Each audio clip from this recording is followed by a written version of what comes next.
ਜੇਕਰ ਅਸੀਂ 1978 ਦੀ ਗੱਲ ਕਰਦੇ ਜਾਂ 1984 ਦੀ ਗੱਲ ਕਰਦੇ ਹਾਂ, ਬੜਾ ਕੁਛ ਪੰਜਾਬ ਨੇ ਹੰਢਾਇਆ। ਹੋਰ ਕਿੰਨਾ ਕੁ ਟਾਈਮ ਹੰਢਾਊ ਪੰਜਾਬ?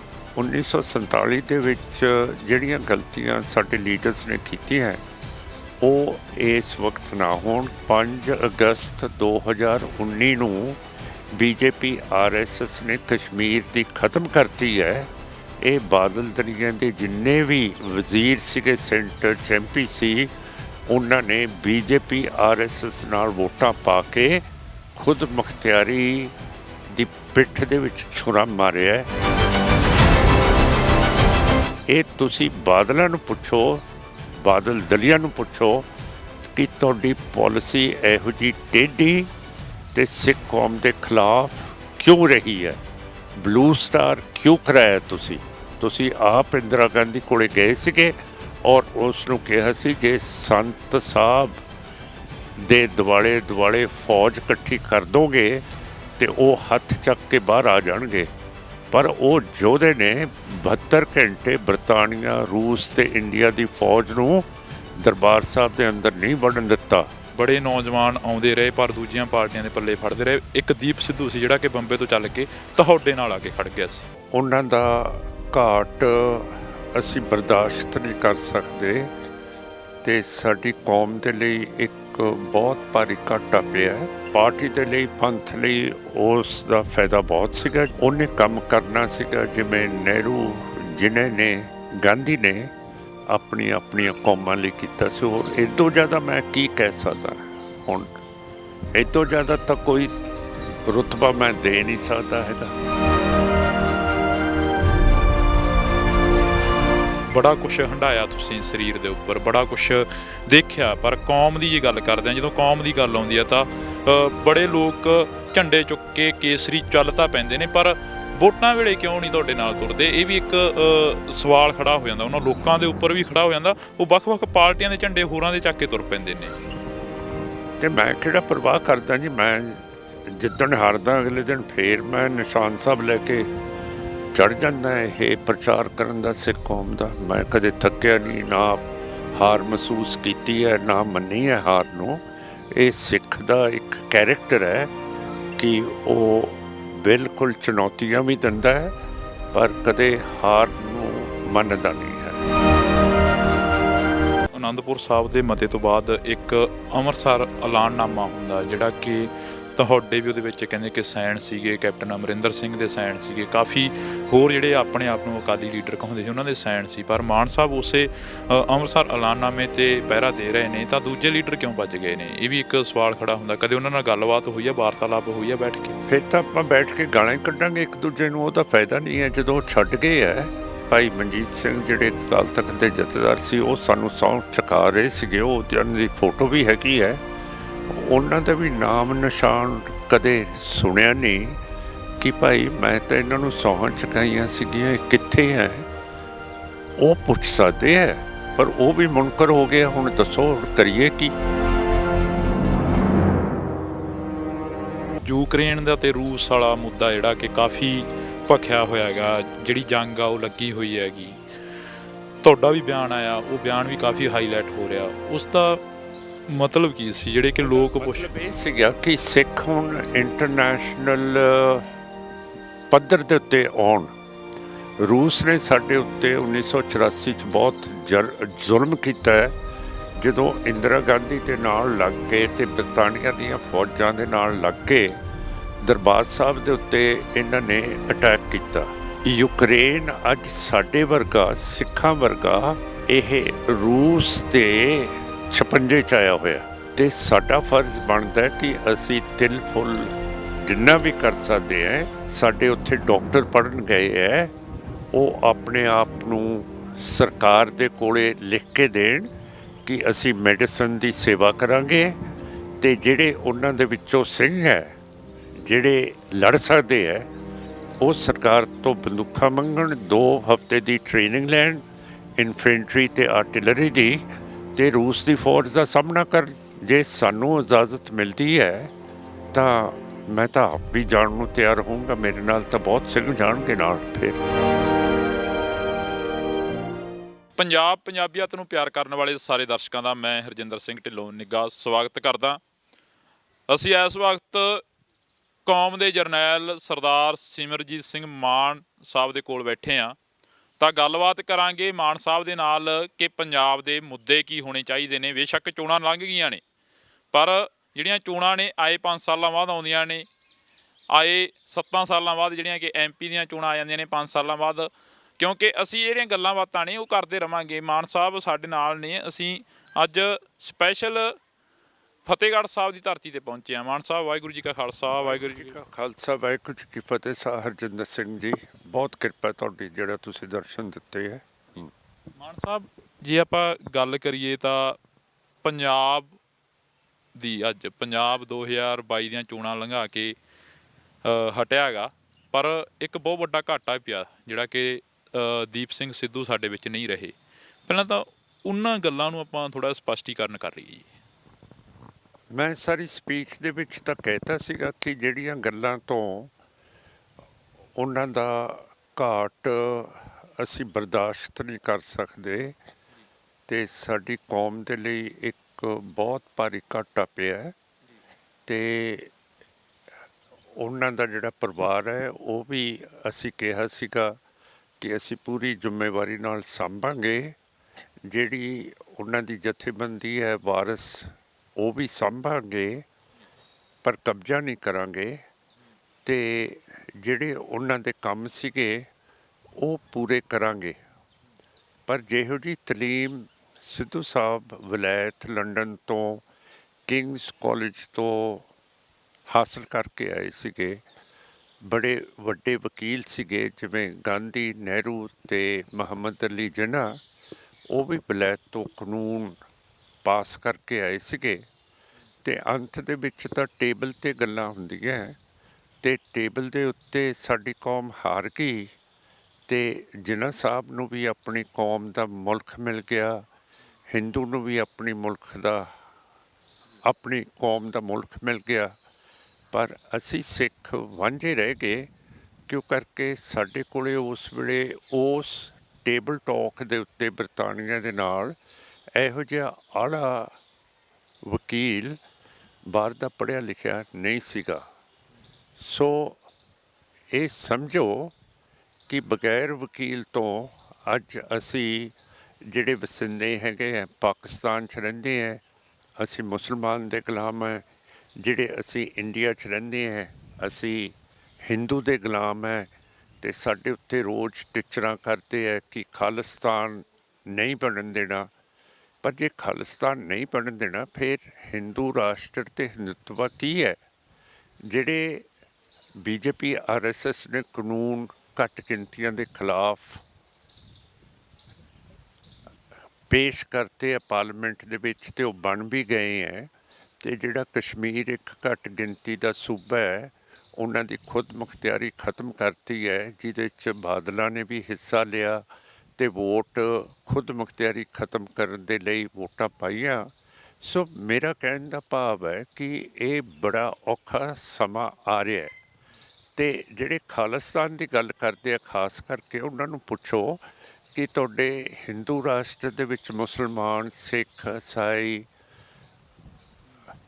ਨਾਗੇ, ਮਨੀਪੁਰੀ, ਮੀਜ਼ੋ, ਇਹ ਬੁੱਧ ਧਰਮ ਦੇ, ਜੈਨ ਧਰਮ ਦੇ, ਇਹ ਵੱਸ ਸਕਣਗੇ? ਜਿਹੜੇ ਸ਼ਡਿਊਲ ਕਾਸਟ ਹੈ ਕਿਉਂ ਕਰਕੇ ਬਣੂਵਾਦ ਤਾਂ ਪੂਰਾ ਜਿਹੜੇ ਆਪਣੀ ਸ਼ਡਿਊਲ ਕਾਸਟ ਹੈ ਉਹਨਾਂ ਦੇ ਉੱਤੇ ਵਰਦਾ ਹੈ। ਅਤੇ ਇਹ ਪਹਿਲਾਂ ਤੁਸੀਂ ਵੀ ਇਹਨਾਂ ਤੋਂ ਪਤਾ ਕਰੋ ਕਿ ਠੀਕ ਹੈ ਤੁਸੀਂ ਖਾਲਿਸਤਾਨ ਤਾਂ ਕਹਿ ਦਿੰਦੇ ਹੋ ਅਤੇ ਖਾਲਿਸਤਾਨ ਦੇ ਵਿੱਚ ਤਾਂ ਕਦੇ ਵੀ ਬੇਇਨਸਾਫੀ ਹੋਈ ਨਹੀਂ। ਮਹਾਰਾਜਾ ਰਣਜੀਤ ਸਿੰਘ ਦੇ ਪ੍ਰਾਈਮ ਮਿਨਿਸਟਰ ਹਿੰਦੂ ਸੀਗੇ, ਉਹਨਾਂ ਦੇ ਫਾਈਨੈਂਸ ਮਿਨਿਸਟਰ ਹਿੰਦੂ ਸੀਗੇ, ਫਿਰ ਫੋਰਨ ਮਿਨਿਸਟਰ ਮੁਸਲਮਾਨ ਸੀਗੇ, ਜਰਨੈਲ ਸੀਗੇ ਸਿੱਖ ਅਤੇ ਮੁਸਲਮਾਨ ਵੀ ਤੋਪਖਾਨੇ ਦੇ ਇੰਚਾਰਜ ਸੀਗੇ। ਸੋ ਮੇਰਾ ਮਤਲਬ ਹੈ ਕਿ ਸਿੱਖਾਂ ਨੇ ਤਾਂ ਨਹੀਂ ਕਦੇ ਕੁਛ ਕਿਹਾ ਕਿ ਅਸੀਂ ਇਹਨਾਂ ਨੂੰ ਨਹੀਂ ਰਹਿਣ ਦੇਣਾ, ਇਹਨਾਂ ਨੂੰ ਨਹੀਂ ਰਹਿਣ ਦੇਣਾ। ਹੁਣ ਬਾਜੀ ਹਿੰਦੂਤਵਾ ਦੇ ਕੋਰਟ ਦੇ ਵਿੱਚ ਉਹ ਦੱਸਣ ਕਿ ਹਿੰਦੂ ਰਾਸ਼ਟਰ ਕਿਹੋ ਜਿਹਾ ਹੋਊਗਾ, ਤੁਸੀਂ ਫਿਰ ਸਾਨੂੰ ਬਾਹਰ ਕੱਢੋਗੇ, ਕਿੱਥੇ ਜਾਵਾਂਗੇ, ਇਹ ਸਾਰਾ ਕੁਝ ਕਲੈਰੀਫਿਕੇਸ਼ਨ ਹੋਣੀ ਚਾਹੀਦੀ ਹੈ। ਅਤੇ ਜਿਹੜੀ ਵੀ ਸਰਕਾਰ ਬਣੇ, ਮੈਨੂੰ ਪਤਾ ਹੈ ਕਿ ਉਸ ਨੂੰ ਮੋਦੀ ਸਾਹਿਬ ਅਤੇ BJP RSS ਨਹੀਂ ਬਰਦਾਸ਼ਤ ਕਰਨਗੇ ਅਤੇ ਉਹਨੂੰ ਢਾਉਣ ਦੀ ਕੋਸ਼ਿਸ਼ ਕਰਨਗੇ। ਜਿਵੇਂ ਕਸ਼ਮੀਰ ਦੇ ਵਿੱਚ ਇਹ ਰਾਜ ਕਰ ਰਹੇ ਹੈ ਹਿੰਦੂਤਵਾ ਵਾਲੇ, ਉਸੇ ਤਰ੍ਹਾਂ ਇਹ ਪੰਜਾਬ ਨੂੰ ਸਮਝਦੇ ਹੈ ਕਿ ਪੰਜਾਬ BJP ਅਤੇ RSS ਤੋਂ ਬਗੈਰ ਨਹੀਂ ਚੱਲ ਸਕਦਾ। ਜੇ ਸਾਡਾ ਗੱਠਜੋੜ ਮਹਾਰਾਜੇ ਪਟਿਆਲੇ ਨਾਲ ਅਤੇ ਹੋਰ ਜਿਹੜੇ BJP ਦੇ ਵਿੱਚ ਗਏ ਹੈ, ਇਹ ਮੈਜੋਰਿਟੀ ਦੇ ਵਿੱਚ ਨਹੀਂ ਆਇਆ ਤਾਂ ਅਗਲੀ ਸਰਕਾਰ ਮੈਂ ਸਮਝਦਾ ਖਤਰੇ ਦੇ ਵਿੱਚ ਹੋਊਗੀ। ਪਰ ਐਤਕੀ ਅਸੀਂ ਦ੍ਰਿੜਤਾ ਦੇ ਨਾਲ ਜੇ ਜਮਹੂਰੀਅਤ ਦੇ ਤਰੀਕੇ ਨੂੰ ਕੋਈ ਸੱਟ ਲਾਉਣ ਦੀ ਕੋਸ਼ਿਸ਼ ਕੀਤੀ, ਅਸੀਂ ਤਕੜੇ ਹੋ ਕੇ ਲੜਾਂਗੇ। ਕਿਉਂ ਕਰਕੇ 11 ਸਾਲ ਤੋਂ ਸਾਡੀ ਸਿੱਖਾਂ ਦੀ ਜਿਹੜੀ ਪਾਰਲੀਮੈਂਟ ਹੈ, ਸ਼੍ਰੋਮਣੀ ਗੁਰਦੁਆਰਾ ਪ੍ਰਬੰਧਕ ਕਮੇਟੀ, ਜਿਹਦੇ ਇਲੈਕਸ਼ਨ ਕਾਨੂੰਨ ਦੇ ਮੁਤਾਬਕ 5 ਸਾਲ ਤੋਂ ਬਾਅਦ ਹੋਣੇ ਚਾਹੀਦੇ ਹੈ, ਉਹਦੇ ਇਲੈਕਸ਼ਨ 11 ਸਾਲ ਤੋਂ ਨਹੀਂ ਹੋ ਰਹੇ ਅਤੇ ਉੱਥੇ ਮਸੰਦ ਬਿਠਾਤੇ ਹੈ ਅਤੇ ਇਹ ਮਹੰਤ ਬਿਠਾਤੇ ਹੈ ਅਤੇ ਇਹ ਸਾਡੇ ਸਿੱਖਾਂ ਤੋਂ ਬਰਦਾਸ਼ਤ ਨਹੀਂ ਹੋਣਾ। 6 ਤਰੀਕ ਨੂੰ ਅਸੀਂ ਬਰਗਾੜੀ, ਸਾਨੂੰ ਕੋਈ 280 ਦਿਨ ਹੋ ਜਾਣਗੇ, ਅਸੀਂ ਮੋਰਚੇ 'ਚ ਬੈਠੇ ਹਾਂ। ਕਿਉਂ ਕਰਕੇ ਗੁਰੂ ਗ੍ਰੰਥ ਸਾਹਿਬ ਦੀ ਬੇਅਦਬੀ 2015 ਦੇ ਵਿੱਚ ਪ੍ਰਕਾਸ਼ ਸਿੰਘ ਬਾਦਲ, ਉਹਦੇ ਗ੍ਰਹਿ ਵਜ਼ੀਰ ਸੁਖਬੀਰ ਸਿੰਘ, ਉਹਦੇ DGP ਸੈਣੀ ਨੇ ਰਲ ਕੇ ਰਾਮ ਰਹੀਮ ਡੇਰੇ ਵਾਲੇ ਨਾਲ ਕਰਾਈ ਸੀਗੀ ਅਤੇ ਅਜੇ ਤੱਕ ਉਹ ਗ੍ਰਿਫਤਾਰ ਕੋਈ ਵੀ ਨਹੀਂ ਇਹਨਾਂ ਦੇ ਵਿੱਚੋਂ ਹੋਇਆ। ਅਤੇ ਜਿਹੜਾ ਇਹ ਸਾਨੂੰ ਸਭ ਤੋਂ ਮਾੜਾ ਲੱਗਦਾ ਕਿ ਜਿਹੜੀਆਂ ਅਦਾਲਤਾਂ ਹੁੰਦੀਆਂ ਉਹ ਇਨਸਾਫ ਦਿੰਦੀਆਂ, ਪਰ ਹਾਈ ਕੋਰਟ ਦੇ 3 ਜੱਜਾਂ ਨੇ, ਸਾਗਵਾਨ, ਸ਼ੇਖਵਾਤ, ਇੱਕ ਬਜਾਜ ਹੈ, ਉਹਨੇ ਇਹੋ ਜਿਹੇ ਹੁਕਮ ਦਿੱਤੇ ਹੈ ਕਿ ਜਿਹੜੀ ਤਫਤੀਸ਼ ਬਰਗਾੜੀ ਗੁਰੂ ਮਹਾਰਾਜ ਦੀ ਬੇਅਦਬੀ ਵਿੱਚ ਹੋ ਰਹੀ ਸੀ, ਉਹਦੇ ਉੱਤੇ ਰੋਕ ਲਾਤੀ ਹੈ। ਸੋ ਮੇਰਾ ਮਤਲਬ ਹੈ ਸਿੱਖ ਵੈਸੇ ਵੀ ਟਾਈਟ ਹੋਏ ਪਏ ਹੈ, ਨੱਕ ਦੇ ਵਿੱਚ ਦਮ ਕੀਤਾ ਹੋਇਆ ਹੈ, ਅਤੇ ਇਹ ਹਿੰਦੂਤਵਾ ਵਾਲੇ ਦੱਸਣ ਸਾਨੂੰ ਕਿ ਇਹ ਕਿੱਥੋਂ ਤੱਕ ਸਿੱਖ ਕੌਮ ਬਰਦਾਸ਼ਤ ਕਰੂਗੀ ਜਿੰਨਾ ਚਿਰ ਸਾਡੀ ਜਮਹੂਰੀਅਤ ਤੁਸੀਂ ਵਾਪਸ ਨਹੀਂ ਕਰੋਗੇ। ਮਾਨ ਸਾਹਿਬ ਜੀ, ਗੱਲ ਕਰੀਏ ਆਪਾਂ, ਬੜਾ ਕੁਛ ਹੰਢਾਇਆ ਤੁਸੀਂ ਸਰੀਰ ਦੇ ਉੱਪਰ, ਬੜਾ ਕੁਛ ਦੇਖਿਆ, ਪਰ ਕੌਮ ਦੀ ਜੇ ਗੱਲ ਕਰਦੇ ਹਾਂ, ਜਦੋਂ ਕੌਮ ਦੀ ਗੱਲ ਆਉਂਦੀ ਹੈ ਤਾਂ ਬੜੇ ਲੋਕ ਝੰਡੇ ਚੁੱਕ ਕੇ ਕੇਸਰੀ ਚੱਲ ਤਾਂ ਪੈਂਦੇ ਨੇ, ਪਰ ਵੋਟਾਂ ਵੇਲੇ ਕਿਉਂ ਨਹੀਂ ਤੁਹਾਡੇ ਨਾਲ ਤੁਰਦੇ? ਇਹ ਵੀ ਇੱਕ ਸਵਾਲ ਖੜਾ ਹੋ ਜਾਂਦਾ, ਉਹਨਾਂ ਲੋਕਾਂ ਦੇ ਉੱਪਰ ਵੀ ਖੜਾ ਹੋ ਜਾਂਦਾ। ਉਹ ਵੱਖ-ਵੱਖ ਪਾਰਟੀਆਂ ਦੇ ਝੰਡੇ ਹੋਰਾਂ ਦੇ ਚੱਕ ਕੇ ਤੁਰ ਪੈਂਦੇ ਨੇ। ਅਤੇ ਮੈਂ ਕਿਹੜਾ ਪਰਵਾਹ ਕਰਦਾ ਜੀ, ਮੈਂ ਜਿੱਦਣ ਹਾਰਦਾ ਅਗਲੇ ਦਿਨ ਫੇਰ ਮੈਂ ਨਿਸ਼ਾਨ ਸਾਹਿਬ ਲੈ ਕੇ ਚੜ੍ਹ ਜਾਂਦਾ ਇਹ ਪ੍ਰਚਾਰ ਕਰਨ ਦਾ ਸਿੱਖ ਕੌਮ ਦਾ। ਮੈਂ ਕਦੇ ਥੱਕਿਆ ਨਹੀਂ, ਨਾ ਹਾਰ ਮਹਿਸੂਸ ਕੀਤੀ ਹੈ, ਨਾ ਮੰਨੀ ਹੈ ਹਾਰ ਨੂੰ। ਇਹ ਸਿੱਖ ਦਾ ਇੱਕ ਕੈਰੈਕਟਰ ਹੈ ਕਿ ਉਹ ਬਿਲਕੁਲ ਚੁਣੌਤੀਆਂ ਵੀ ਦਿੰਦਾ ਹੈ, ਪਰ ਕਦੇ ਹਾਰ ਨੂੰ ਮੰਨਦਾ ਨਹੀਂ ਹੈ।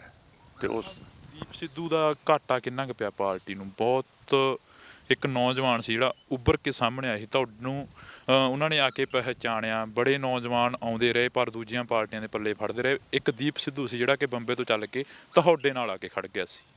ਮੇਰੇ ਲਈ ਤਾਂ ਪਾਰਟੀ ਦੇ ਲਈ, ਪੰਥ ਲਈ ਉਸ ਦਾ ਫਾਇਦਾ ਬਹੁਤ ਸੀਗਾ, ਜਿਹੜਾ ਮੈਂ ਤੁਹਾਨੂੰ ਪਹਿਲਾਂ ਹੀ ਕਹਿਤਾ ਕਿ ਉਹਨੇ ਕੰਮ ਕਰਨਾ ਸੀਗਾ ਜਿਵੇਂ ਨਹਿਰੂ, ਜਿਨ੍ਹਾਂ ਨੇ ਅਤੇ ਗਾਂਧੀ ਨੇ ਆਪਣੀਆਂ ਕੌਮਾਂ ਲਈ ਕੀਤਾ ਸੀ। ਹੋਰ ਇੱਦੋਂ ਜ਼ਿਆਦਾ ਮੈਂ ਕੀ ਕਹਿ ਸਕਦਾ? ਹੁਣ ਇੱਦੋਂ ਜ਼ਿਆਦਾ ਤਾਂ ਕੋਈ ਰੁਤਬਾ ਮੈਂ ਦੇ ਨਹੀਂ ਸਕਦਾ ਹੈਗਾ। 1947 'ਚ ਪੰਜਾਬ ਵੰਡਿਆ ਗਿਆ, ਕੋਈ ਦੇਸ਼ ਨਹੀਂ ਵੰਡਿਆ ਗਿਆ, ਇਕੱਲੇ ਪੰਜਾਬ ਨੂੰ ਵੰਡਿਆ ਗਿਆ। 1966 'ਚ ਫਿਰ ਪੰਜਾਬ ਨੂੰ ਵੰਡਿਆ ਗਿਆ। ਜੇਕਰ ਅਸੀਂ 1978 ਦੀ ਗੱਲ ਕਰਦੇ ਹਾਂ, 1984 ਦੀ ਗੱਲ ਕਰਦੇ ਹਾਂ, ਬੜਾ ਕੁਛ ਪੰਜਾਬ ਨੇ ਹੰਢਾਇਆ। ਹੋਰ ਕਿੰਨਾ ਕੁ ਟਾਈਮ ਹੰਢਾਊ ਪੰਜਾਬ? ਇਹ ਤਾਂ ਜਿਹੜੇ ਤੁਸੀਂ ਜਰਨਲਿਸਟ ਹੋ ਇਹ ਦੱਸੋਗੇ ਅਤੇ ਤੁਸੀਂ ਇਹੋ ਜਿਹਾ ਹਾਲਾਤ ਪੈਦਾ ਕਰੋਗੇ ਜਿਹਦੇ ਨਾਲ ਇਹ ਸਿੱਖ ਕੌਮ ਨੂੰ ਪਤਾ ਲੱਗੇ ਕਿ ਉਹਨਾਂ ਦਾ ਘਰ ਹੈ ਨਹੀਂ ਗਾ। ਅਤੇ 1947 ਦੇ ਵਿੱਚ ਜਿਹੜੀਆਂ ਗਲਤੀਆਂ ਸਾਡੇ ਲੀਡਰਸ ਨੇ ਕੀਤੀਆਂ ਉਹ ਇਸ ਵਕਤ ਨਾ ਹੋਣ। ਕਿਉਂ ਕਰਕੇ ਸਾਰੇ ਦੇਖੋ, ਬਾਦਲ ਸਾਹਿਬ ਅਤੇ ਰਵਾਇਤੀ ਅਕਾਲੀ ਹੈ, ਇਹਨਾਂ ਨੇ ਅਨੰਦਪੁਰ ਸਾਹਿਬ ਦਾ ਨਤਾ ਪਾਸ ਕੀਤਾ ਸੀਗਾ ਪਰ 1996 ਦੇ ਵਿੱਚ ਜਦੋਂ ਇਹਨਾਂ ਨੇ ਕਾਨਫਰੰਸ ਮੋਗੇ ਕੀਤੀ, ਉਹ ਮਤਾ ਹੀ ਛੱਡ ਗਏ ਅਨੰਦਪੁਰ ਸਾਹਿਬ ਦਾ। ਅਤੇ ਜਦੋਂ ਖੁਦ ਮੁਖਤਿਆਰੀ 5 ਅਗਸਤ 2019 ਨੂੰ BJP RSS ਨੇ ਕਸ਼ਮੀਰ ਦੀ ਖਤਮ ਕਰਤੀ ਹੈ, ਇਹ ਬਾਦਲ ਦਲੀਆਂ ਦੇ ਜਿੰਨੇ ਵੀ ਵਜ਼ੀਰ ਸੀਗੇ ਸੈਂਟਰ 'ਚ MP ਸੀ, ਉਹਨਾਂ ਨੇ BJP RSS ਨਾਲ ਵੋਟਾਂ ਪਾ ਕੇ ਖੁਦ ਮੁਖਤਿਆਰੀ ਦੀ ਪਿੱਠ ਦੇ ਵਿੱਚ ਛੁਰਾ ਮਾਰਿਆ। ਇਹ ਤੁਸੀਂ ਬਾਦਲਾਂ ਨੂੰ ਪੁੱਛੋ, ਬਾਦਲ ਦਲੀਆਂ ਨੂੰ ਪੁੱਛੋ ਕਿ ਤੁਹਾਡੀ ਪਾਲਿਸੀ ਇਹੋ ਜਿਹੀ ਟੇਢੀ ਅਤੇ ਸਿੱਖ ਕੌਮ ਦੇ ਖਿਲਾਫ ਕਿਉਂ ਰਹੀ ਹੈ। ਬਲੂ ਸਟਾਰ ਕਿਉਂ ਕਰਾਇਆ ਤੁਸੀਂ ਆਪ ਇੰਦਰਾ ਗਾਂਧੀ ਕੋਲੇ ਗਏ ਸੀਗੇ ਔਰ ਉਸ ਨੂੰ ਕਿਹਾ ਸੀ ਜੇ ਸੰਤ ਸਾਹਿਬ ਦੇ ਦੁਆਲੇ ਫੌਜ ਇਕੱਠੀ ਕਰ ਦੋਗੇ ਅਤੇ ਉਹ ਹੱਥ ਚੱਕ ਕੇ ਬਾਹਰ ਆ ਜਾਣਗੇ। ਪਰ ਉਹ ਯੋਧੇ ਨੇ 72 ਘੰਟੇ ਬਰਤਾਨੀਆ, ਰੂਸ ਅਤੇ ਇੰਡੀਆ ਦੀ ਫੌਜ ਨੂੰ ਦਰਬਾਰ ਸਾਹਿਬ ਦੇ ਅੰਦਰ ਨਹੀਂ ਵੜਨ ਦਿੱਤਾ ਅਤੇ ਆਪਣੀ ਸ਼ਹਾਦਤ ਪਾਈ ਹੈ। ਉਹਦੇ ਸੀਨੇ ਦੇ ਉੱਤੇ 72 ਗੋਲੀਆਂ ਲੱਗੀਆਂ ਹੋਈਆਂ ਸੀ ਸਰਦਾਰ ਸਾਹਿਬ, ਅਤੇ ਇਹ ਕਹਿੰਦੇ ਸੀਗੇ ਕਿ ਉਹ ਤਾਂ ਹੱਥ ਖੜਾ ਕਰਕੇ ਆ ਜਾਊਗਾ। ਸੋ ਮੇਰਾ ਮਤਲਬ ਹੈ ਕਿ ਇਹ ਜਿਹੜੇ ਰਵਾਇਤੀ ਅਕਾਲੀ ਹੈ, ਇਹਨਾਂ ਦਾ ਜਿੰਨਾ ਚਿਰ ਸਿਆਸੀ ਤੌਰ 'ਤੇ ਖਾਤਮਾ ਨਹੀਂ ਹੁੰਦਾ, ਇਹ ਸੈਂਟਰ ਨੂੰ ਆਕਸੀਜਨ ਦਿੰਦੇ ਰਹਿਣਗੇ ਕਿ ਸਾਡੇ ਵਰਗੇ ਗਰਦਾਰ ਹੈਗੇ ਹੈ ਅਤੇ ਸਾਡੇ 'ਤੇ ਰੱਖੋ ਭਰੋਸਾ ਅਤੇ ਅਸੀਂ ਤੁਹਾਡਾ ਰਾਜ ਪੰਜਾਬ ਦੇ ਲਈ ਸਥਾਪਿਤ ਕਰਕੇ ਰੱਖਾਂਗੇ। ਅਨੰਦਪੁਰ ਸਾਹਿਬ ਦੇ ਮਤੇ ਤੋਂ ਬਾਅਦ ਇੱਕ ਅੰਮ੍ਰਿਤਸਰ ਐਲਾਨਨਾਮਾ ਹੁੰਦਾ, ਜਿਹੜਾ ਕਿ ਤੁਹਾਡੇ ਵੀ ਉਹਦੇ ਵਿੱਚ ਕਹਿੰਦੇ ਕਿ ਸਾਈਨ ਸੀਗੇ, ਕੈਪਟਨ ਅਮਰਿੰਦਰ ਸਿੰਘ ਦੇ ਸਾਈਨ ਸੀਗੇ, ਕਾਫੀ ਹੋਰ ਜਿਹੜੇ ਆਪਣੇ ਆਪ ਨੂੰ ਅਕਾਲੀ ਲੀਡਰ ਕਹਾਉਂਦੇ ਸੀ ਉਹਨਾਂ ਦੇ ਸਾਈਨ ਸੀ। ਪਰ ਮਾਨ ਸਾਹਿਬ ਉਸੇ ਅੰਮ੍ਰਿਤਸਰ ਐਲਾਨਨਾਮੇ 'ਤੇ ਪਹਿਰਾ ਦੇ ਰਹੇ ਨੇ, ਤਾਂ ਦੂਜੇ ਲੀਡਰ ਕਿਉਂ ਭੱਜ ਗਏ ਨੇ? ਇਹ ਵੀ ਇੱਕ ਸਵਾਲ ਖੜਾ ਹੁੰਦਾ। ਕਦੇ ਉਹਨਾਂ ਨਾਲ ਗੱਲਬਾਤ ਹੋਈ ਹੈ, ਵਾਰਤਾਲਾਪ ਹੋਈ ਹੈ ਬੈਠ ਕੇ?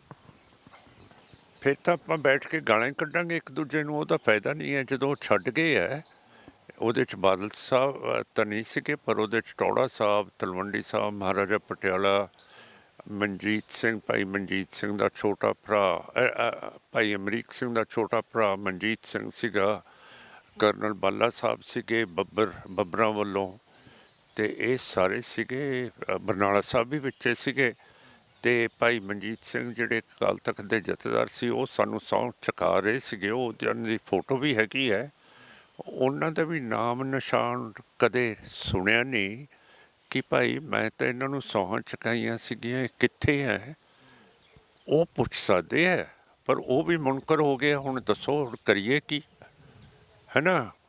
ਇਹ ਤਾਂ ਸਾਰੇ ਸਿੱਖਾਂ ਨੂੰ ਇਹ ਇਕੱਠੇ ਹੋ ਕੇ ਆਪਣੀ ਇੱਜ਼ਤ ਦੇ ਲਈ ਖੜਨਾ ਪਊਗਾ ਕਿ ਅਸੀਂ ਬੇਘਰ ਹੈ, ਸਾਡੀ ਬੇਅਦਬੀ ਹੋ ਰਹੀ ਹੈ। ਹੁਣ ਜਿਹੜਾ ਭਾਖੜਾ ਮੈਨੇਜਮੈਂਟ ਬੋਰਡ ਹੈ, ਉਹ ਵੀ ਪੰਜਾਬ ਦੇ ਹੱਥੋਂ ਖੋਹ ਲਿਆ ਹੈ, ਅਤੇ ਉੱਥੇ ਵੀ ਵੱਡੇ ਅਫਸਰ ਬਾਹਰ ਦੇ ਸੂਬਿਆਂ ਤੋਂ ਲੱਗਣਗੇ, ਜਿਹੜਾ ਪਹਿਲਾਂ ਨਹੀਂ ਸੀ ਲੱਗਦੇ ਹੁੰਦੇ। ਜਿਵੇਂ ਮੁਸਲਮਾਨਾਂ ਦੇ ਹਿਜਾਬ ਦੇ ਉੱਤੇ ਕਰਨਾਟਕ ਅਤੇ ਹਿੰਦੂਤਵਾ BJP RSS ਨੇ ਪਾਬੰਦੀ ਲਾਤੀ ਹੈ ਉਹਨਾਂ ਦੇ ਮਜ਼ਹਬ 'ਤੇ। ਤੁਸੀਂ ਪੜ੍ਹੋ ਕਿ ਇੱਕ ਬੀਬੀ ਕੇਸਕੀ ਪਾ ਕੇ ਸਕੂਲ ਜਾਂ ਕਾਲਜ ਜਾਂਦੀ ਸੀ, ਉਹਨੂੰ ਵੀ ਹੁਕਮ ਦੇਤਾ ਕਿ ਤੂੰ ਕੇਸਕੀ ਨਹੀਂ ਪਹਿਨ ਸਕਦੀ। ਹੁਣ ਮੇਰਾ ਮਤਲਬ ਇਹ ਜਿਹੜੇ ਹਕੂਮਤ ਦੇ ਨੇ ਪਾਲੇ ਹੋਏ ਹੈ ਆਪਣੇ ਬੰਦੇ SGPC ਦੇ, ਇਹਨਾਂ ਨੂੰ ਪੁੱਛੋ। ਬਾਬਾ ਧੁੰਮਾ ਸਾਹਿਬ ਜਿਹੜਾ ਕਹਿੰਦੇ BJP ਦੇ ਨਾਲ ਆਪਾਂ ਨੇ ਜਾਣਾ ਹੈ, ਬਾਬਾ ਧੁੰਮਾ ਨੂੰ ਵੀ ਪੁੱਛੋ। ਉਹ ਕਹਿੰਦੇ ਮੇਰੀ ਸੰਤ ਸਮਾਜ ਹੈ ਜਿਹੜੀ BJP ਨੂੰ ਵੋਟਾਂ ਪਾਈਆਂ, ਉਹਨਾਂ ਨੂੰ ਵੀ ਪੁੱਛੋ, ਅਤੇ ਧੁੰਮਾ ਸਾਹਿਬ ਨੂੰ ਪੁੱਛੋ। ਅਤੇ ਵੋਟਾਂ ਤਾਂ ਅਖੀਰ ਦੇ ਵਿੱਚ BJP ਨੂੰ ਅਤੇ ਬਾਦਲ ਦਲ ਨੂੰ ਤਾਂ ਪਾਈਆਂ ਹੈਗੀਆਂ ਪ੍ਰੇਮੀਆਂ ਨੇ। ਅਤੇ ਤੁਸੀਂ ਕਿੱਥੇ ਖੜ੍ਹੇ ਹੋ? ਤੁਸੀਂ ਕੀ ਸੇਧ ਸਿੱਖ ਕੌਮ ਨੂੰ ਦੇ ਰਹੇ ਹੋ? ਸੰਤ ਜਰਨੈਲ ਸਿੰਘ ਭਿੰਡਰਾਂਵਾਲਾ ਤਾਂ ਸੇਧ ਦਿੰਦੇ ਹੁੰਦੇ ਸ਼ਹਾਦਤ ਪਾ ਗਏ ਹੈ, ਤੁਸੀਂ ਉਹਨਾਂ ਦੀ ਥਾਂ ਬੈਠੇ ਹੋ। ਅਤੇ ਉੱਥੇ ਤਾਂ ਮੈਂ ਸਮਝਦਾ ਕਿ ਸਿੱਖ ਕੌਮ ਨੂੰ ਸਾਰੇ ਟਕਸਾਲੀਆਂ ਨੂੰ ਰਲ ਕੇ ਤਬਦੀਲੀ ਲਿਆਉਣੀ ਚਾਹੀਦੀ ਹੈ ਕਿ ਹੁਣ ਸਾਡਾ ਜਥੇਦਾਰ ਕੌਣ ਹੋਊਗਾ। ਮਾਨ ਸਾਹਿਬ, ਤੁਹਾਨੂੰ ਕੀ ਲੱਗਦਾ ਵੀ ਕੌਣ ਹੋਣਾ ਚਾਹੀਦਾ ਜਥੇਦਾਰ? ਜਿਵੇਂ ਹੁਣ ਤੁਸੀਂ ਵੀ ਇੱਕ ਲੰਮਾ ਸਮਾਂ ਹੋ ਗਿਆ ਸਿਆਸਤ ਦੇ ਵਿੱਚ ਵਿਚਰਦਿਆਂ ਨੂੰ, ਜਾਂ ਉਹਨਾਂ ਲੋਕਾਂ ਦੇ ਵਿੱਚ ਵਿਚਰਦਿਆਂ ਨੂੰ ਲੰਮਾ ਸਮਾਂ ਹੋ ਗਿਆ। ਕੌਣ ਹੋਣਾ ਚਾਹੀਦਾ ਜਥੇਦਾਰ? ਕਿਸ ਤਰ੍ਹਾਂ ਦਾ ਹੋਣਾ ਚਾਹੀਦਾ ਜਿਹੜਾ ਕਿ ਸਾਡੀ ਕੌਮ ਨੂੰ ਸੇਧ ਦੇ ਸਕੇ? ਮੈਂ ਇਹਦੇ 'ਤੇ ਕਹਿ ਨਹੀਂ ਸਕਦਾ, ਕਿਉਂ ਕਰਕੇ ਮੈਂ ਬਹੁਤ ਭਾਰੀ ਗਲਤੀ ਕੀਤੀ ਹੈ। ਮੈਂ ਆਸਟ੍ਰੇਲੀਆ ਜਾ ਰਿਹਾ ਸੀਗਾ ਤੇ ਧੁੰਮਾ ਸਾਹਿਬ ਨੇ ਮੈਨੂੰ ਟੈਲੀਫੋਨ ਕੀਤਾ ਕਿ ਮੇਰੀ ਦਸਤਾਰਬੰਦੀ 'ਤੇ ਜੇ ਤੁਸੀਂ ਨਹੀਂ ਆਉਂਗੇ ਤਾਂ ਮੇਰੀ ਦਸਤਾਰਬੰਦੀ ਨਹੀਂ ਹੋ ਸਕਦੀ। ਤੇ ਮੈਂ ਕਿਹਾ ਬਾਬਾ ਜੀ ਮੈਂ ਜਾਣਾ ਆਸਟ੍ਰੇਲੀਆ, ਮੇਰਾ ਬਹੁਤ ਜ਼ਰੂਰੀ ਪ੍ਰੋਗਰਾਮ ਆ, ਉੱਥੇ ਸਿੱਖ ਮੈਨੂੰ ਉਡੀਕਦੇ ਆ। ਇਹ ਕਹਿੰਦੇ ਨਹੀਂ ਤੁਸੀਂ ਨਹੀਂ ਜਾ ਸਕਦੇ। ਚਲੋ ਮੈਂ ਰਹਿ ਗਿਆ, ਇਹਨਾਂ ਦੀ ਦਸਤਾਰਬੰਦੀ ਕਰਾਤੀ। ਫਿਰ ਇਹ ਦੂਜੇ ਪਾਸੇ ਹਕੂਮਤ ਦੇ ਨਾਲ ਚੱਲ ਪਏ, ਕਾਂਗਰਸ, BJP, RSS, ਬਾਦਲਾਂ ਦੇ ਨਾਲ। ਅਤੇ ਤੁਸੀਂ ਮੈਨੂੰ ਪੁੱਛਦੇ ਹੋ ਕਿ ਇਹਨਾਂ ਦੀ ਜਗ੍ਹਾ ਕੌਣ ਹੁਣ ਜਥੇਦਾਰ ਹੋਣਾ ਚਾਹੀਦਾ ਹੈ? ਜਿਹੜਾ ਬੰਦਾ ਫੇਲ ਹੋ ਗਿਆ ਉਹਨੂੰ ਕਿਉਂ ਪੁੱਛਦੇ ਹੋ? ਇਹ ਤਾਂ ਇਹ ਗੁਰੂ ਮਹਾਰਾਜ ਕਿਰਪਾ ਕਰਨਗੇ ਤਾਂ ਕੋਈ ਚੰਗਾ ਜਥੇਦਾਰ ਚੁਣਿਆ ਜਾਊਗਾ। ਮੈਂ ਤਾਂ ਫੇਲ ਹੋ ਗਿਆ ਬਣਾਉਣ ਦੇ ਵਿੱਚ। ਤੁਸੀਂ ਖੜੇ ਉਸੇ ਸਟੈਂਡ ਦੀ ਖੜੇ ਹੋ ਨਾ, ਤੁਸੀਂ ਇੱਕ ਸਟੈਂਡ ਤੇ ਖੜੇ ਤਾਂ ਖੜਾ, ਪਰ ਫੇਲ ਬੰਦਾ ਤਾਂ ਨਹੀਂ ਨਾ ਇਹ ਨਵਾਂ ਜਥੇਦਾਰ ਚੁਣ ਸਕਦਾ। ਹੁਣ ਕੋਈ ਹੋਰ ਚੰਗੇ ਬੰਦੇ ਇਹ ਡਿਸਾਈਡ ਕਰਨਗੇ, ਕੋਈ ਕਮੇਟੀ ਬਣਾਈਏ, ਕੋਈ ਕੁਛ ਕਰੀਏ ਅਤੇ ਇਹਦਾ ਫੈਸਲਾ ਕਰੀਏ ਕਿ ਜਿਹੜਾ ਖੜ ਜੂਗਾ। ਜਿਵੇਂ ਸੰਤ ਜਰਨੈਲ ਸਿੰਘ, ਬਾਬਾ ਦੀਪ ਸਿੰਘ ਖੜੇ ਹੈ, ਭਾਈ ਅਮਰੀਕ ਸਿੰਘ ਖੜਾ, ਬਾਬਾ ਥੜਾ ਸਿੰਘ ਖੜੇ ਹੈ, ਜਨਰਲ ਸ਼ਬੇਗ ਸਿੰਘ ਖੜ ਗਿਆ, ਐਡਾ ਵੱਡਾ ਜਰਨੈਲ, ਉਹਨੇ ਉੱਤੇ ਸ਼ਹਾਦਤ ਦੇਤੀ। ਇਹੋ ਜਿਹੇ ਬੰਦੇ ਚਾਹੀਦੇ ਆ ਜਿਹੜੇ ਦ੍ਰਿੜ ਇਰਾਦੇ ਦੇ ਹੋਣ।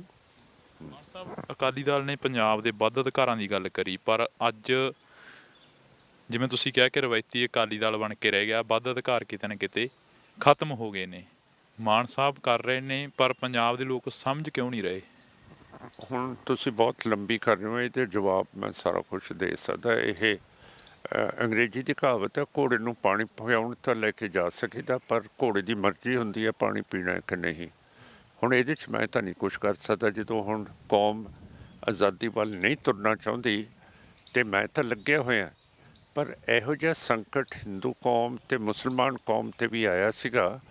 ਜਦੋਂ ਹਿੰਦੂ ਕੌਮ ਗਾਂਧੀ ਨਾਲ ਨਹੀਂ ਸੀ ਚੱਲ ਰਹੀ, ਉਹ ਕਿੰਨੇ ਸਾਲ ਸਰਬਮਤੀ ਜਿਹੜੀ ਇਹਨਾਂ ਦੀ ਆਸ਼ਰਮ ਹੈ ਗੁਜਰਾਤ, ਉੱਥੇ ਬਹਿ ਗਏ ਸੀਗੇ। ਅਤੇ ਜਿਨ੍ਹਾਂ ਸਾਹਿਬ ਵਾਪਸ ਚਲੇ ਗਏ ਸੀ ਵਲਾਇਤ ਆਪਣੀ ਪ੍ਰੈਕਟਿਸ ਕਾਨੂੰਨ ਦੀ ਕਰਨ ਦੇ ਲਈ। ਅਤੇ ਮੈਂ ਤਾਂ ਨਹੀਂ ਇਹ ਅਦਾਸ ਹੋ ਕੇ ਜਾਂ ਅੱਕ ਕੇ ਬੈਠਾ, ਮੈਂ ਤਾਂ ਲੱਗਿਆ ਰਿਹਾ ਕਿ ਉਠਾਈਏ ਕਿਸੇ ਤਰ੍ਹਾਂ।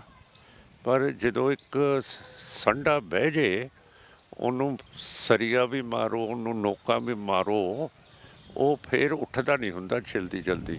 ਠੀਕ ਹੈ, ਨੇਜਾ ਵੀ ਉਹਨਾਂ ਨੂੰ ਮਾਰ ਕੇ ਦੇਖ ਲਓ, ਨਹੀਂ ਉੱਠਦਾ ਸੰਡਾ ਜੇ ਇੱਕ ਵਾਰੀ ਪੈ ਜੇ। ਹੁਣ ਸਿੱਖ ਕੌਮ ਕਦੋਂ ਉੱਠੂਗੀ? ਉਦੋਂ ਉੱਠੂਗੀ ਜਦੋਂ ਸੰਤ ਜਰਨੈਲ ਸਿੰਘ ਵਾਲਾ ਵਰਗਾ ਲੀਡਰ ਆਊਗਾ।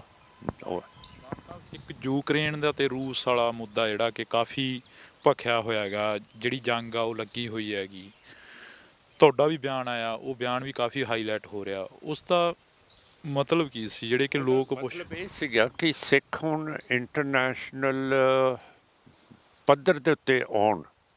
ਰੂਸ ਨੇ ਸਾਡੇ ਉੱਤੇ 1984 'ਚ ਬਹੁਤ ਜ਼ੁਲਮ ਕੀਤਾ ਹੈ, ਜਦੋਂ ਇੰਦਰਾ ਗਾਂਧੀ ਦੇ ਨਾਲ ਲੱਗ ਕੇ ਅਤੇ ਬਰਤਾਨੀਆ ਦੀਆਂ ਫੌਜਾਂ ਦੇ ਨਾਲ ਲੱਗ ਕੇ ਦਰਬਾਰ ਸਾਹਿਬ ਦੇ ਉੱਤੇ ਇਹਨਾਂ ਨੇ ਅਟੈਕ ਕੀਤਾ। ਇਹਨਾਂ ਦਾ ਜਿਹੜਾ ਡਿਫੈਂਸ ਮਿਨਿਸਟਰ ਸੀਗਾ, ਸਾਡੇ ਕੋਲ ਇਸ਼ਤਿਹਾਰ ਪਿਆ, ਉਹਦੀ ਫੋਟੋ ਲੈ ਲਿਓ, ਉਹ ਵੀ 7 ਦਿਨ ਇੱਥੇ ਬੈਠਾ ਰਿਹਾ ਦਿੱਲੀ, ਕਿ ਜਿੰਨਾ ਚਿਰ ਇਹ ਸਿੱਖਾਂ ਨੂੰ ਖਤਮ ਨਹੀਂ ਕਰ ਦਿੰਦੀ ਇੰਦਰਾ ਗਾਂਧੀ। ਸੋ ਯੂਕਰੇਨ ਅੱਜ ਸਾਡੇ ਵਰਗਾ, ਸਿੱਖਾਂ ਵਰਗਾ, ਇਹ ਰੂਸ ਦੇ ਛਪੰਜੇ 'ਚ ਆਇਆ ਹੋਇਆ, ਅਤੇ ਸਾਡਾ ਫਰਜ਼ ਬਣਦਾ ਕਿ ਅਸੀਂ ਤਿਲ ਫੁੱਲ ਜਿੰਨਾ ਵੀ ਕਰ ਸਕਦੇ ਹੈ। ਸਾਡੇ ਉੱਥੇ ਡਾਕਟਰ ਪੜ੍ਹਨ ਗਏ ਹੈ, ਉਹ ਆਪਣੇ ਆਪ ਨੂੰ ਸਰਕਾਰ ਦੇ ਕੋਲੇ ਲਿਖ ਕੇ ਦੇਣ ਕਿ ਅਸੀਂ ਮੈਡੀਸਨ ਦੀ ਸੇਵਾ ਕਰਾਂਗੇ, ਅਤੇ ਜਿਹੜੇ ਉਹਨਾਂ ਦੇ ਵਿੱਚੋਂ ਸਿੰਘ ਹੈ ਜਿਹੜੇ ਲੜ ਸਕਦੇ ਹੈ, ਉਹ ਸਰਕਾਰ ਤੋਂ ਬੰਦੂਕਾਂ ਮੰਗਣ, 2 ਹਫ਼ਤੇ ਦੀ ਟ੍ਰੇਨਿੰਗ ਲੈਣ ਇਨਫੈਂਟਰੀ ਅਤੇ ਆਰਟਿਲਰੀ ਦੀ, ਅਤੇ ਰੂਸ ਦੀ ਫੌਜ ਦਾ ਸਾਹਮਣਾ ਕਰਨ। ਜੇ ਸਾਨੂੰ ਇਜਾਜ਼ਤ ਮਿਲਦੀ ਹੈ ਤਾਂ ਮੈਂ ਤਾਂ ਆਪ ਵੀ ਜਾਣ ਨੂੰ ਤਿਆਰ ਹੋਊਂਗਾ, ਮੇਰੇ ਨਾਲ ਤਾਂ ਬਹੁਤ ਸਿੰਘ ਜਾਣਗੇ ਨਾਲ ਫਿਰ। ਪਰ ਹੁਣ ਮੈਨੂੰ ਦਿਖਦਾ ਨਹੀਂ ਕਿ ਮੈਨੂੰ ਇਜਾਜ਼ਤ ਦੇ ਦੇਣਗੇ ਜਾਂ ਸਿੱਖਾਂ, ਕਿਉਂ ਕਰਕੇ ਆਪਣਾ ਮੋਦੀ ਅਤੇ BJP ਅਤੇ ਹਿੰਦੂਤਵਾ ਦੀ ਸਰਕਾਰ ਰੂਸ ਦੇ ਨਾਲ ਚੱਲ ਰਹੀ ਹੈ, ਜਿਹੜੀ ਕਿ ਬਹੁਤ ਖਤਰਨਾਕ ਚੀਜ਼ ਹੈ। ਕਿਉਂ ਕਰਕੇ ਜਿਹੜਾ ਰੂਸ ਦਾ ਹਮਲਾ ਨਾ, ਇਹਦੇ ਨਾਲ ਚੀਨ ਨੂੰ ਵੀ ਸਾਹ ਭਰ ਜਾਣਾ ਅਤੇ ਮੈਨੂੰ ਲੱਗਦਾ ਹੈ ਕਿ ਜਿੱਦਣ ਸਾਹ ਭਰ ਲਿਆ ਚੀਨ ਨੇ, ਫਿਰ ਸਾਡਾ ਕਸ਼ਮੀਰ, ਲਦਾਖ, ਭੂਟਾਨ, ਸਿੱਕਮ ਅਤੇ ਜਿਹੜੇ ਨਾਰਥ ਈਸਟ ਸੂਬੇ ਹੈਗੇ ਆ ਮੀਜ਼ੋਆਂ ਦੇ, ਨਾਗਿਆਂ ਦੇ, ਇਹ ਸਾਰੇ ਚੀਨ ਨੇ ਫਤਿਹ ਕਰ ਲੈਣੇ ਹੈ। ਅਤੇ ਇੰਡੀਆ ਨੂੰ ਮੈਂ ਕਈ ਵਾਰੀ ਕਿਹਾ ਕਿ ਜਿਹੜਾ ਕੁਆਡ ਹੈ, ਤੁਹਾਡੀ ਸਿਕਿਉਰਿਟੀ ਦੇ ਲਈ ਅਮਰੀਕਾ, ਆਸਟ੍ਰੇਲੀਆ ਅਤੇ ਜਾਪਾਨ ਖੜ੍ਹੇ ਹੈ, ਉਹਨਾਂ ਨੂੰ ਛੱਡ ਕੇ ਤੁਸੀਂ ਰੂਸ ਨਾਲ ਨਾ ਲੱਗੋ। ਹੁਣ ਅਮਰੀਕਾ ਨੇ ਆਰਡਰ ਕਰਤਾ ਕਿ ਰੂਸ ਦੀ ਕੋਈ ਟਰੇਡ, ਕੋਈ ਚੀਜ਼ ਲੈ ਹੀ ਨਹੀਂ ਸਕਦਾ ਕੋਈ ਮੁਲਕ, ਅਤੇ ਇਹਨਾਂ ਦੇ ਕੋਲੇ, ਹਿੰਦੂਤਵ ਦੇ ਕੋਲੇ ਸਾਰਾ ਸਮਾਨ ਅਸਲਾ ਤਾਂ ਰੂਸ ਦਾ, ਅਤੇ ਉਹਦੇ ਸਪੇਅਰ ਪਾਰਟਸ ਕਿੱਥੋਂ ਆਉਣਗੇ। ਮੈਂ ਇਹਦੇ ਬਾਰੇ ਸੋਚਿਆ, ਜਿਹੜੇ ਸਾਡੇ ਰਾਮਗੜੀਏ ਸਿੱਖ ਹੈ ਨਾ, ਜਿਹੜੇ ਕੰਪਿਊਟਰ ਬਣਾਉਂਦੇ ਆ, ਮਸ਼ੀਨਾਂ ਬਣਾਉਂਦੇ ਆ, ਉਹ ਟੈਂਕ ਵੀ ਬਣਾ ਸਕਦੇ ਆ ਜੇ ਗਵਰਨਮੈਂਟ ਆਫ ਇੰਡੀਆ ਉਹਨਾਂ ਨੂੰ ਅਪਰੋਚ ਕਰੇ। ਇਹ ਬਹੁਤ ਭਾਰੀ ਕਾਰੀਗਰ ਆਦਮੀ ਹੈ। ਅਤੇ ਇੱਕ ਦਿਨ ਨੁਮਾਇਸ਼ ਹੋਈ ਸੀਗੀ ਇਹ ਚੰਡੀਗੜ੍ਹ 'ਚ, ਅਤੇ ਉੱਥੇ ਕੰਬਾਈਨਾਂ ਖੜ੍ਹੀਆਂ ਸੀਗੀਆਂ, ਅਤੇ ਜਿਹੜਾ ਸਰਦਾਰ ਮਾਲਕ ਸੀਗਾ ਉਹ ਬੜਾ ਖੁਸ਼ ਹੋਇਆ ਮੈਨੂੰ ਦੇਖ ਕੇ, ਅਤੇ ਉਹਨਾਂ ਨੇ ਮੈਨੂੰ ਕਿਹਾ ਕਿ ਮਾਨ ਸਾਹਿਬ ਜੀ ਆਇਆਂ ਨੂੰ, ਤੁਸੀਂ ਸਾਡਾ ਸਮਾਨ ਦੇਖਣ ਆਏ ਹੋ। ਅਤੇ ਮੈਂ ਕਿਹਾ ਜਿੱਦਣ ਖਾਲਿਸਤਾਨ ਬਣ ਗਿਆ ਤੁਹਾਨੂੰ ਟੈਂਕ ਬਣਾਉਣੇ ਪੈਣਗੇ। ਕਹਿੰਦੇ ਸੀ ਬੜੀ ਖੁਸ਼ੀ ਨਾਲ ਬਣਾ ਦਾਂਗੇ, ਇਹਦੇ 'ਚ ਕੀ ਗੱਲ ਹੈ। ਸੋ ਸਾਡੇ ਰਾਮਗੜ੍ਹੀਏ ਸਿੱਖ ਬਣਾ ਸਕਦੇ ਆ ਜੇ ਚਾਹੁਣ। ਹਾਂ ਹਾਂ, ਤਾਂ ਅਸੀਂ ਬਹੁਤ ਬਹੁਤ ਧੰਨਵਾਦ ਕਰਾਂਗੇ। ਸਾਡੇ ਨਾਲ ਇਸ ਵਕਤ ਸਰਦਾਰ ਸਿਮਰਜੀਤ ਸਿੰਘ ਮਾਨ ਜੁੜੇ ਹੋਏ ਸੀ। ਅਸੀਂ ਉਹਨਾਂ ਦੇ ਨਾਲ ਗੱਲਾਂ ਬਾਤਾਂ ਕਰੀਆਂ ਨੇ, ਤਮਾਮ ਗੱਲਾਂ ਬਾਤਾਂ ਨੇ ਜਿਹੜੀਆਂ ਕਿ ਪਿਛਲੀ ਜ਼ਿੰਦਗੀ ਨੂੰ ਲੈ ਕੇ ਵੀ ਕਰੀਆਂ ਨੇ, ਕਿਉਂਕਿ ਜਿਹੜਾ ਅਕਾਲੀ ਦਲ ਸੀ ਉਹ ਇੱਕ ਪਾਰਟੀ ਜਿਹੜੀ ਕਿ ਬਾਦਲ ਕੀ ਬਣ ਕੇ ਰਹਿ ਗਿਆ, ਰਵਾਇਤੀ ਅਕਾਲੀ ਦਲ ਬਣ ਕੇ ਰਹਿ ਗਿਆ। ਜਿਹੜੇ ਅਸਲੀ ਅਕਾਲੀ ਦਲ ਸੀ ਉਹ ਮਾਨ ਸਾਹਿਬ ਹੋਰੇ ਸਾਡੇ ਨਾਲ ਬੈਠੇ ਸੀ, ਤਾਂ ਅਸੀਂ ਗੱਲਾਂ ਬਾਤਾਂ ਕਰੀਆਂ ਨੇ। ਇਸੇ ਤਰ੍ਹਾਂ ਜਿਹੜੀਆਂ ਕਿ ਗੱਲਾਂ ਬਾਤਾਂ ਉਹ ਕਰਦੇ ਰਵਾਂਗੇ। ਜੁੜੇ ਰਹੋ KTV ਦੇ ਨਾਲ। ਮੇਰੇ ਸਹਿਯੋਗੀ ਸਾਥੀ ਅਲਜਿੰਦਰ ਦੇ ਨਾਲ ਮੈਨੂੰ ਹਰਜਿੰਦਰ ਸਿੰਘ ਢਿੱਲੋਂ ਨੂੰ ਦਿਓ ਜੀ ਇਜਾਜ਼ਤ। ਧੰਨਵਾਦ। ਵਾਹਿਗੁਰੂ ਜੀ ਕਾ ਖਾਲਸਾ, ਭਾਈ ਲੱਖਾ ਸਿੰਘ ਜੀ।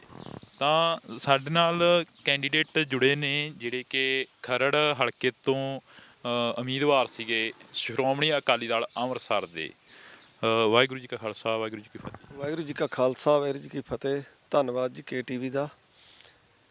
ਇਸ ਵਾਰ ਬੜਾ ਫਾਸਮਾ ਮੁਕਾਬਲਾ ਸੀ। ਬੜੀ ਕਿਹਾ ਜਾ ਰਿਹਾ ਕਿ ਜਿਹੜੀ ਟੱਕਰ ਸੀ ਉਹਨਾਂ ਲੋਕਾਂ ਦੇ ਨਾਲ ਹੋਈ ਵੀ ਸੀ ਜਿਨ੍ਹਾਂ ਨੇ 75 ਸਾਲਾਂ ਤੋਂ ਰਾਜ ਕਰਿਆ ਹੈਗਾ। ਹਾਂਜੀ, ਉਹਨਾਂ ਨੇ ਦੇਖੋ ਰੇਤੇ ਦਾ ਕਾਲਾ ਕਾਰੋਬਾਰ ਕੀਤਾ, ਉਹਨਾਂ ਨੇ ਨਸ਼ਿਆਂ ਦਾ ਕਾਰੋਬਾਰ ਚਲਾਇਆ। ਉਹਨਾਂ ਲੋਕਾਂ ਨਾਲ ਸਾਡੀ ਪਾਰਟੀ ਦਾ ਮੁਕਾਬਲਾ ਸੀ। ਪਰ ਜੇ ਇਹ ਲੋਕ ਸਾਡੇ ਨਾਲ ਨਾ ਹੇਰਾਫੇਰੀ ਕਰਨ ਤਾਂ ਸਾਰੇ ਸਾਡੇ ਕੈਂਡੀਡੇਟ ਬਿਲਕੁਲ ਸਫਲ ਹੁੰਦੇ ਨੇ। ਜਿਵੇਂ EVM ਮਸ਼ੀਨਾਂ ਦੇ ਵਿੱਚ ਸਾਨੂੰ ਪੂਰਾ ਸ਼ੱਕ ਹੈ ਇਹਨਾਂ 'ਤੇ ਕਿ ਇਹ ਗੜਬੜੀ ਕਰਾ ਸਕਦੇ ਨੇ, ਕਿਉਂਕਿ ਪਿਛਲੇ ਸਮੇਂ ਦੇ ਵਿੱਚ ਕਰਾਉਂਦੇ ਰਹੇ ਨੇ। ਸੋ ਜਦੋਂ ਅਸੀਂ ਇਹਨਾਂ ਤੋਂ ਆਪਣਾ ਨਿਸ਼ਾਨ, ਜੋ ਸਾਡੀ ਪਾਰਟੀ ਪ੍ਰਧਾਨ ਸਰਦਾਰ ਸਿਮਰਨਜੀਤ ਸਿੰਘ ਮਾਨ ਤੇ ਹੋਰ ਨੁਮਾਇੰਦਿਆਂ ਕੋਲ ਸੀ, ਬਾਲਟੀ ਦਾ ਸੀ, ਸਭ ਤੋਂ ਪਹਿਲਾਂ ਭਰਿਆ। ਸਾਨੂੰ SDM ਖਰੜ ਨੇ ਕਿਹਾ ਕਿ ਇਹ ਨਿਸ਼ਾਨ ਤਾਂ ਜੀ ਬੁੱਕ ਹੋ ਚੁੱਕਿਆ ਹੈ। ਹਾਲਾਂਕਿ ਉਹ ਬਾਲਟੀ ਦਾ ਨਿਸ਼ਾਨ ਕਿਸੇ ਨੂੰ ਉਸ ਖਰੜ ਕੰਸਟੀਚੁਐਂਸੀ 'ਚ ਨਹੀਂ ਦਿੱਤਾ ਗਿਆ। ਸਾਡੇ ਨਾਲ ਲਗਾਤਾਰ ਇਹ ਧੱਕਾ ਕਰਦੀਆਂ ਨੇ ਸਰਕਾਰਾਂ ਜੀ। ਇਹ ਚੀਜ਼ ਬਾਰੇ ਸਾਨੂੰ ਫਿਕਰ ਵੀ ਹੈਗਾ। ਬਾਕੀ ਸਾਡੀ ਸੰਗਤਾਂ ਨੇ ਬਹੁਤ ਭਰਮਾ ਹੁੰਗਾਰਾ ਦਿੱਤਾ ਹੈ। ਅਸੀਂ ਬਿਲਕੁਲ ਸਫਲ ਹੋਵਾਂਗੇ ਜੀ ਜਿੱਤਣ ਦੇ ਵਿੱਚ। ਪਹਿਲਾਂ ਨਾਲੋਂ ਕਾਫੀ ਜਿਹੜੀ ਵੋਟ ਬੈਂਕਿੰਗ ਆ ਉਹ ਵੀ ਵਧੀ ਨਜ਼ਰ ਆ ਰਹੀ ਹੈ ਇਸ ਵਾਰ। ਜਿਹੜੇ ਕਿ ਨੌਜਵਾਨੀ ਸੀ ਉਹ ਨਾਲ ਚੱਲੀ ਆ। ਨੌਜਵਾਨੀ ਨੂੰ ਇੱਕ ਹੁਲਾਰਾ ਵੱਜਿਆ, ਹਲੂਣਾ ਵੱਜਿਆ। ਨੌਜਵਾਨੀ ਤੁਹਾਡੇ ਨਾਲ ਉੱਠ ਕੇ ਚੱਲ ਪਈ ਆ। ਹਾਂਜੀ ਹਾਂਜੀ, ਨੌਜਵਾਨੀ ਵੀ ਚੱਲੀ ਹੈ ਨਾਲ। ਉਹਨਾਂ ਨੇ ਆਪਣੇ ਘਰਦਿਆਂ ਨੂੰ ਵੀ ਪ੍ਰੇਰ ਕੇ, ਆਪਣੇ ਸਿਆਣਿਆਂ ਨੂੰ, ਮਾਂ-ਬਾਪ ਨੂੰ ਵੀ ਲੈ ਕੇ ਆਂਦਾ ਹੈ।